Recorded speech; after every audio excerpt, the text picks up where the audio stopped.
इसमें राम लक्ष्मण परशुराम संवाद इस विषय में आपको बता रहे थे, जो कि तुलसीदास जी का लिखा हुआ। इसमें तुलसीदास जी के विषय में हम आपको बता चुके हैं। तुलसीदास जी का जीवन परिचय, साहित्यिक परिचय और रचनाएं, रचनात्मक परिचय और काव्य सौंदर्यता के विषय में काव्य सौंदर्य, भाव पक्ष और कला पक्ष, ये आपको हम बता चुके हैं। और पाठ के सार के रूप में भी हमने आपको बताया था कि पाठ का सार किस प्रकार से है, सारांश रूप क्या है, और अन्य उसके बाद में हम इसमें अर्थ ग्रहण संबंधी प्रश्नों के अंतर्गत काव्यांशों का जो अर्थ है, भाव है, इसके विषय में हम विचार कर रहे हैं, पढ़ रहे हैं। तो इसमें सारांश रूप में, अर्थ रूप में, अर्थ संबंधी काव्यांशों के अर्थ एवं अर्थ ग्रहण संबंधी, तो इसमें हम देखते हैं सबसे पहले आपको हम कुछ बता चुके हैं, जैसे नाथ शंभु धनु भंजन इहारा।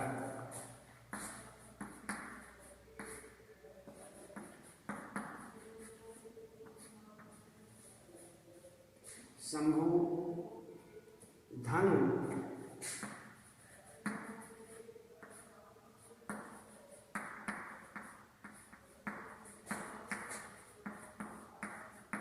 भंजन इहारा, आगे कहते हैं विदित सकल संसार।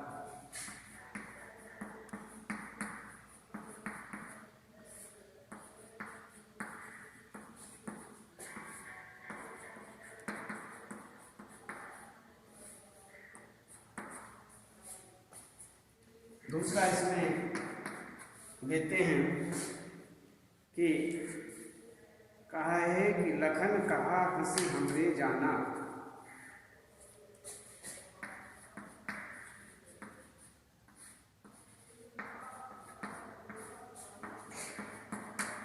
हंसी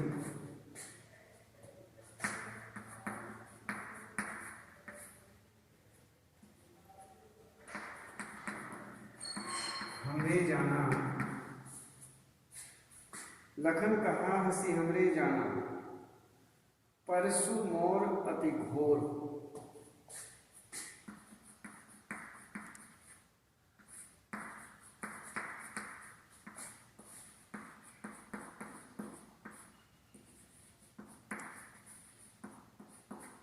परसु मोर अति घोर, ये हुआ हमारा दूसरा।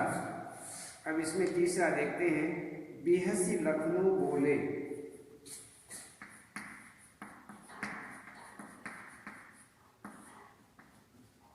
बिहसी लखनऊ बोले मृदुबानी।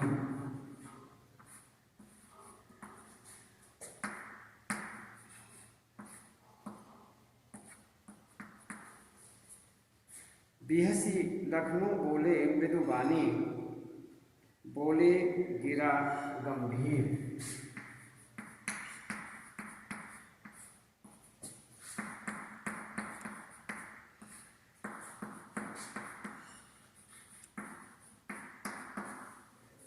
बोले गिरा गंभीर।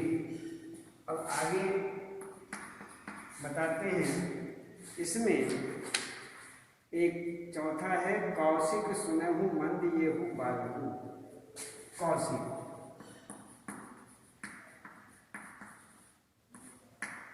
कौशिक सुनहु, कौशिक सुनहु मंद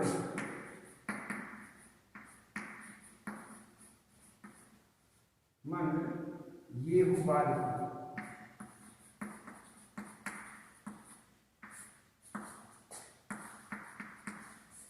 बालकू आगे कहते हैं रिपु कायर कथहि प्रताप, कायर कथहि प्रताप,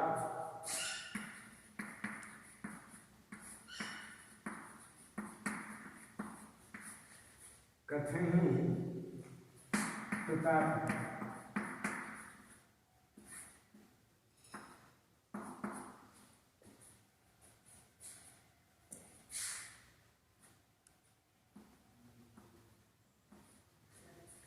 कथहि प्रताप ये हुआ हमारा चौथा। अब हम देखते हैं पांचवा। तुम तो कालू हाँक जनु लावा, तुम तो कालू हाँक,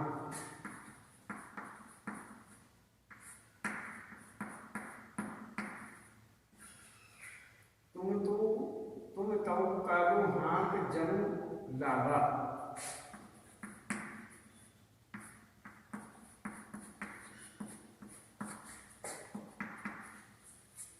जनु लावा अजहू न बूझ अबूझ, अजहू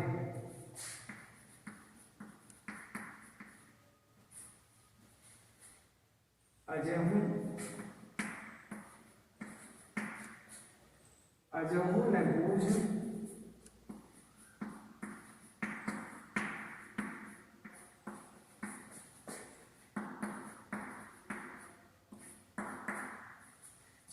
अजहू न बूझ अबूझ ये हुआ आपका पांचवा।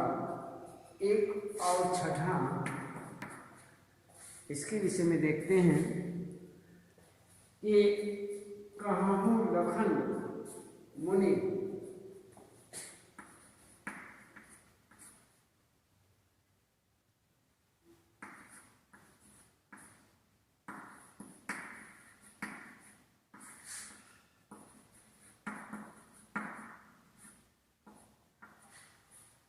कहूँ लखन मुनि सील तुम्हारा,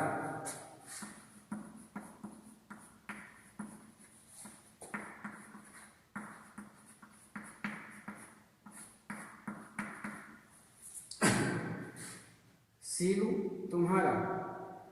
आगे कहते हैं बोले रघुकुल भान, बढ़त देख जल सम बचन बोले रघुकुल भान।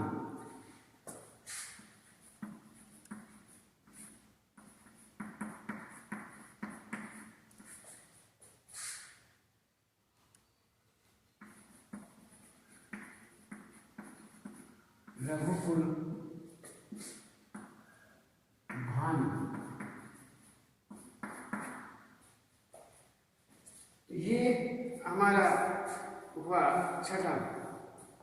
नाथ शंभुधनु भंज निहारा डॉट डॉट विदित सकल संसार, लखन दूसरा है लखन कहा हसी हमरे जाना, परसु मोर अति घोर।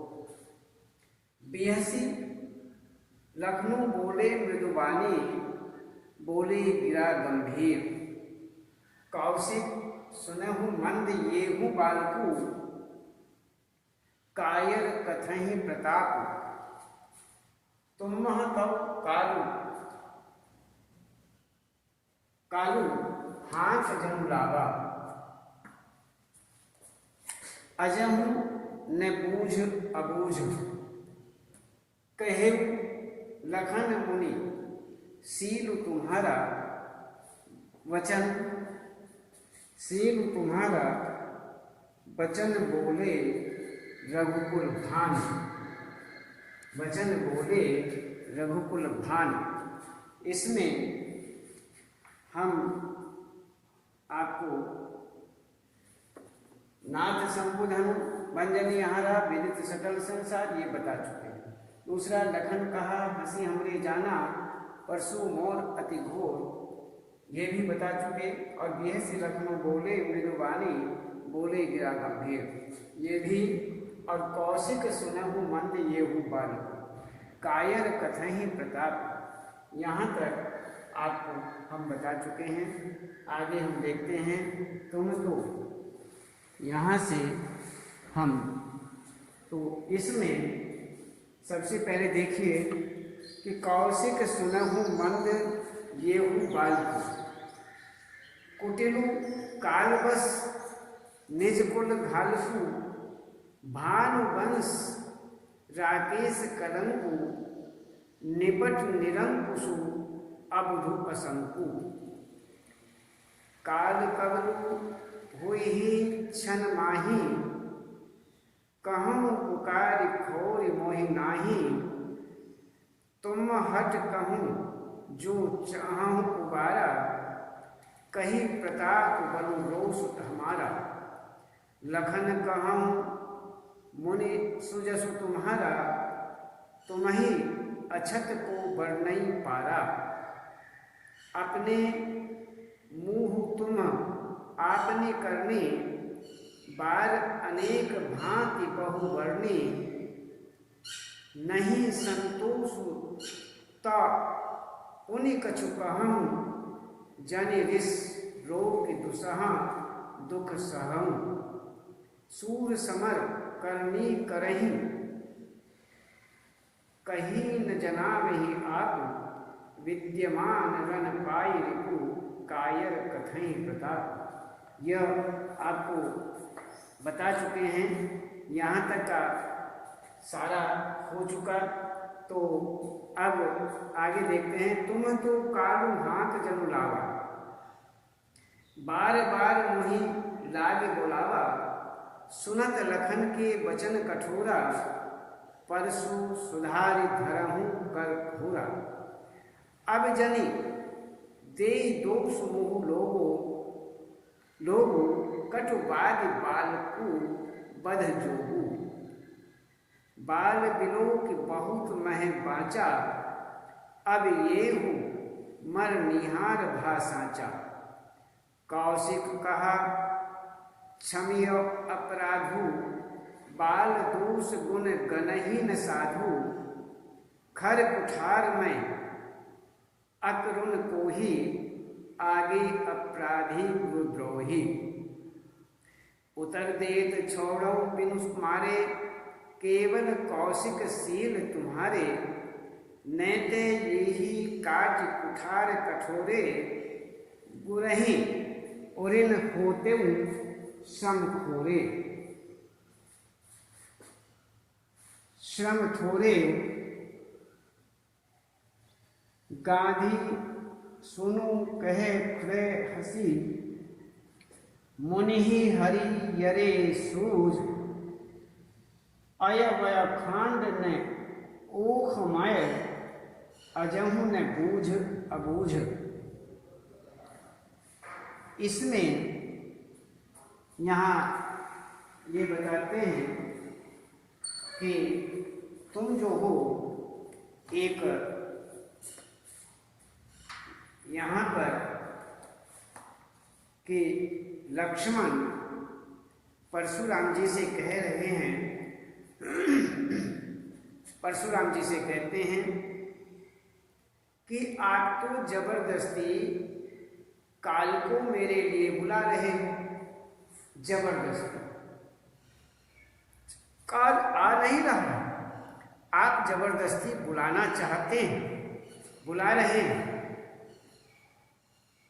लक्ष्मण के कटु वचन सुनकर परशुराम ने कुठार को सुधार कर हाथ में उठा लिया।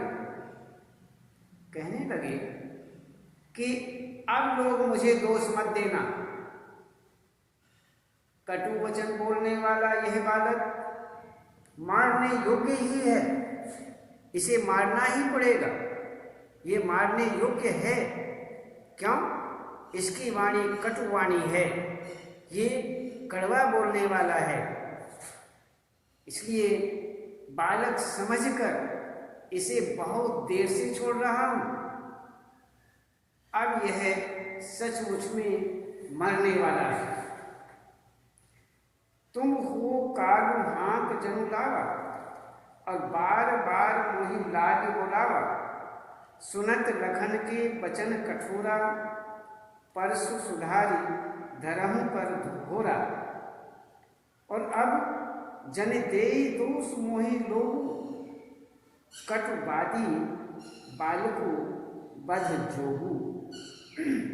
और बाल बिलोक की बहुत में बाचा, अब येहू मर निहार भा साचा।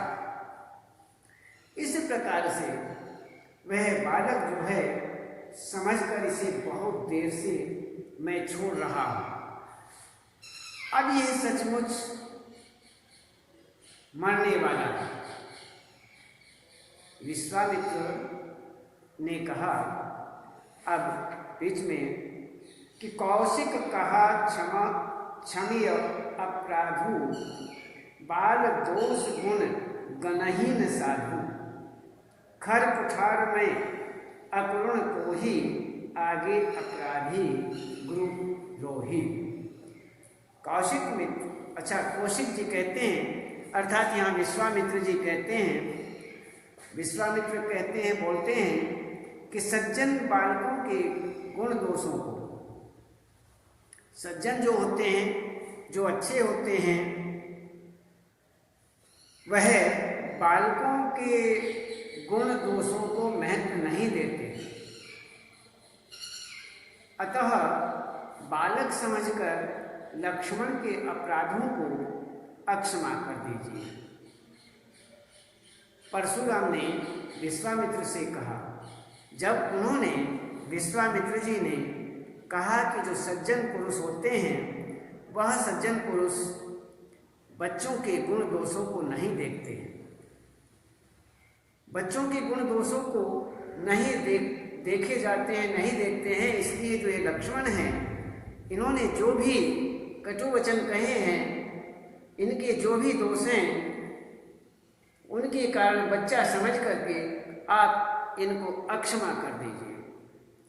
ऐसा सुनकर के जब परशुराम ने ऐसा सुना तो विश्वामित्र से कहा, मैं तीव्र बहुत तेज कुठार लिए हुए हूँ, करुणा हीन क्रोधी भी हूँ।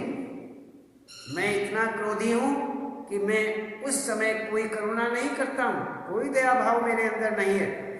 मैं उस हिसाब से क्रोधी हूँ और उस पर भी मेरे सामने अपराध करने वाला तथा गुरु का अपमान करने वाला सामने खड़ा हो, और उस समय जब गुरु का अपमान करने वाला और हर प्रकार से वह यहाँ पर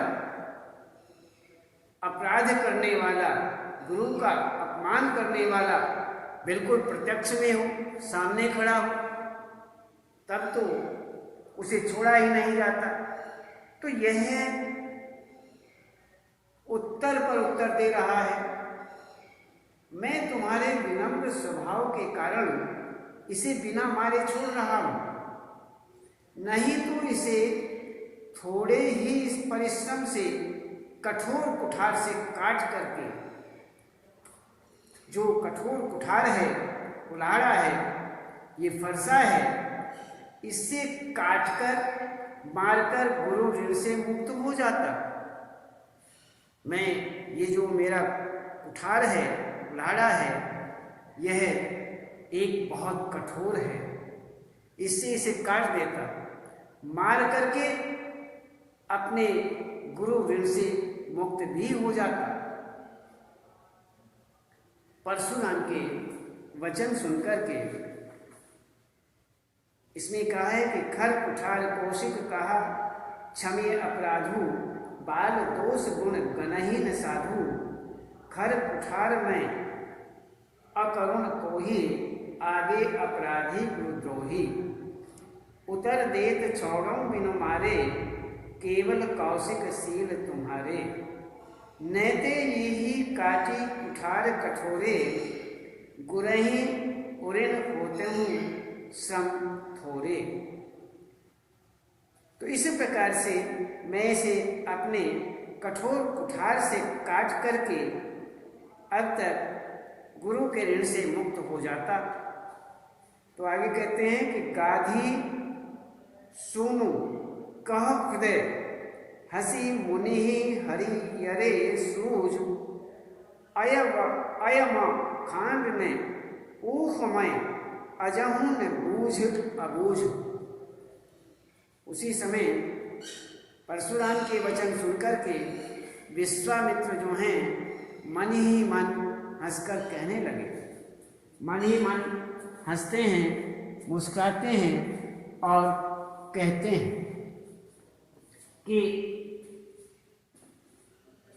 कि मुनि को अब तक अनेक क्षत्रियों को पराजित करने के कारण सबको एक समान समझ रहे हैं। जो ये परशुराम जी हैं, मुनि हैं,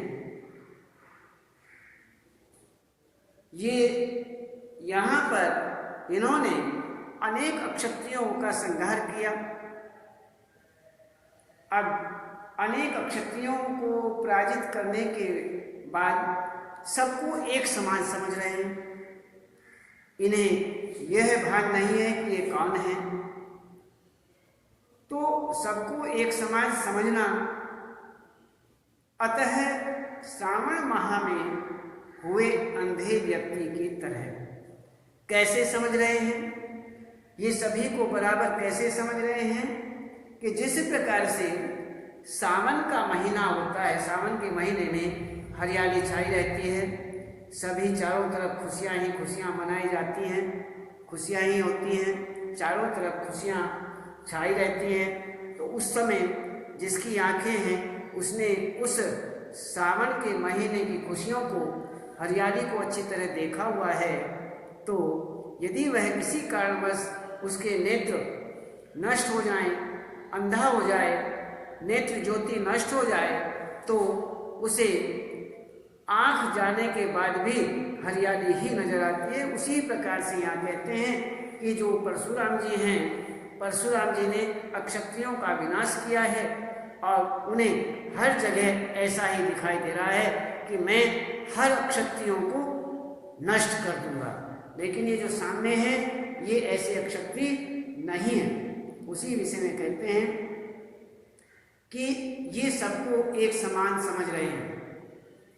इसलिए सावन माह में हुए अंधे व्यक्ति की तरह ये ऐसे प्रतीत हो रहे हैं, ऐसे दिखाई दे रहे हैं जैसे श्रावण के महीने में कोई अंधा व्यक्ति हो जाए, उसकी तरह मुनि को सब हरा ही हरा दिख रहा है। अर्थात चारों तरफ ऐसे ही जैसों का इन्होंने विनाश किया है ऐसे ही अक्षत्रिय नजर आ रहे हैं। ये लोहे से बनी खड़ग को गन्ने से बनी खांड समझकर ना समझ बने हुए हैं। कहते हैं कि लोहे से बनी जो खड़ग है, तलवार है, खांडा है, उसको गन्ने से बनी खांड समझकर ना समझ बने हुए। ये तो लोहे से बनी हुई खड़ग है, कठोर लोहे से बनी हुई खड़ग है, और मुनिवर जो हैं इसे समझ रहे हैं गन्ने की खांड समझ करके, गन्ने की जो खांड होती है उसे समझ करके ना समझी कर रहे हैं, ना समझ बने हुए हैं। इसलिए उन्हें ये भान नहीं है कि ये तो एक कठोर खड़ग है, कठोर खड़ग के बराबर हैं, इसलिए इनको काटना संभव नहीं।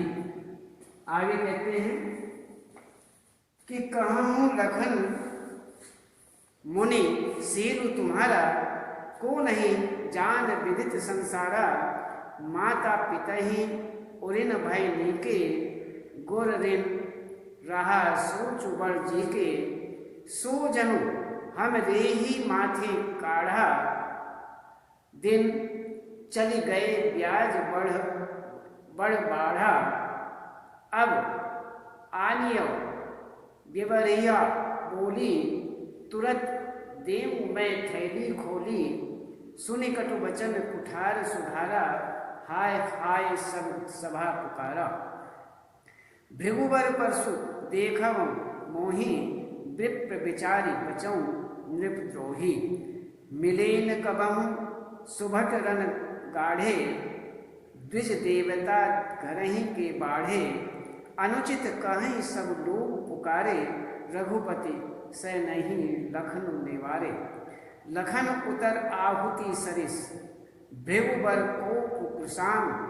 और बढ़त देख जल सम वचन, बोले रघुकुल भान। इस प्रकार से यहाँ पर लक्ष्मण जो हैं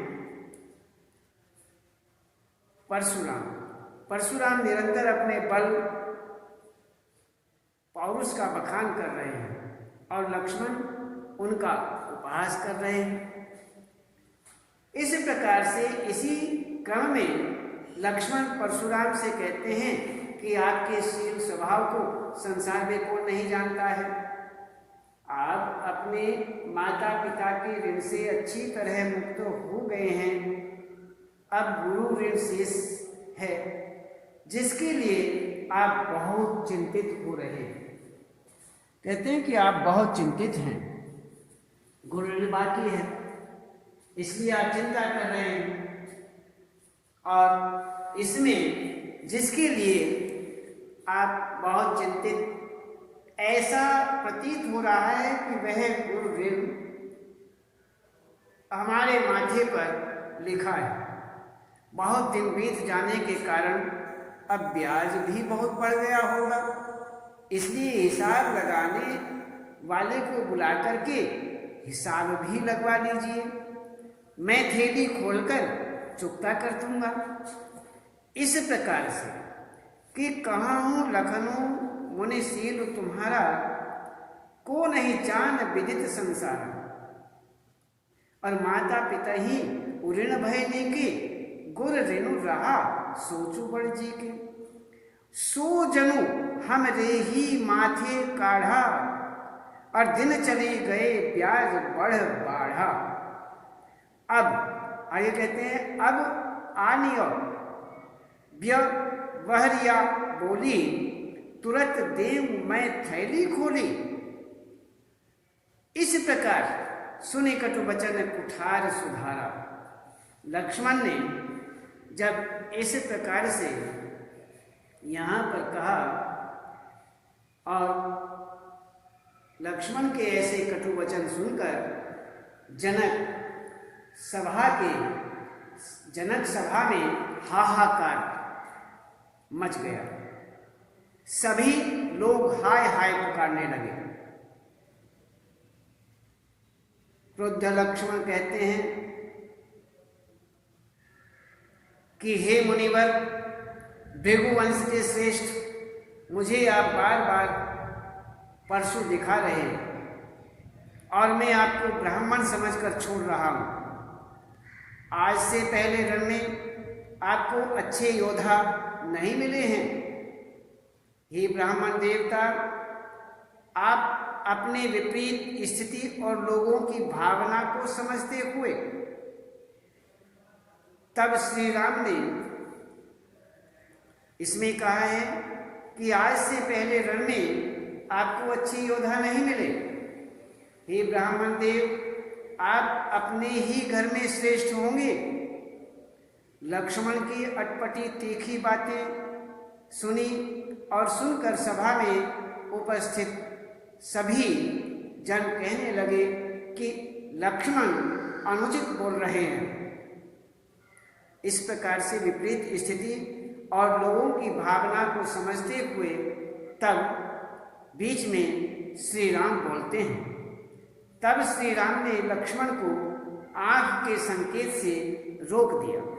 तो उस प्रकार से वह बीच में रोक देते हैं कि सुनि कटु वचन कुठार सुधारा, भृगु परशु देखऊं मोरी, विप्र विचारी बचऊं नृपद्रोही।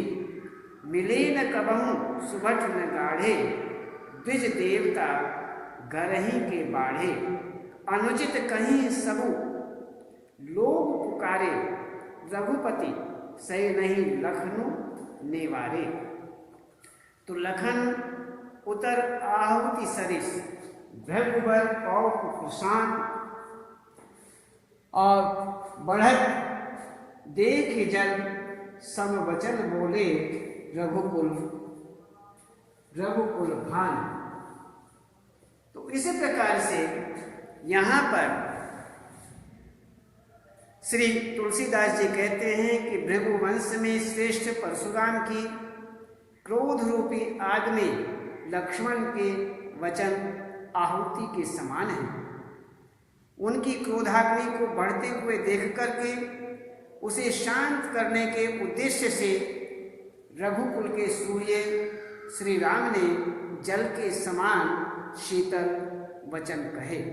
तो इसी प्रकार से जिस प्रकार शीतल जल के समान शीतल, जिस प्रकार शीतल जल होता है उसी प्रकार से शीतल वचन श्री राम कहते हैं, जिससे परशुराम जी की क्रोधाग्नि जो है वह शांत हो जाए। तो इस प्रकार से ये आपका यहाँ पर पूरा हुआ, और इसके बाद हम आगे फिर बताएंगे।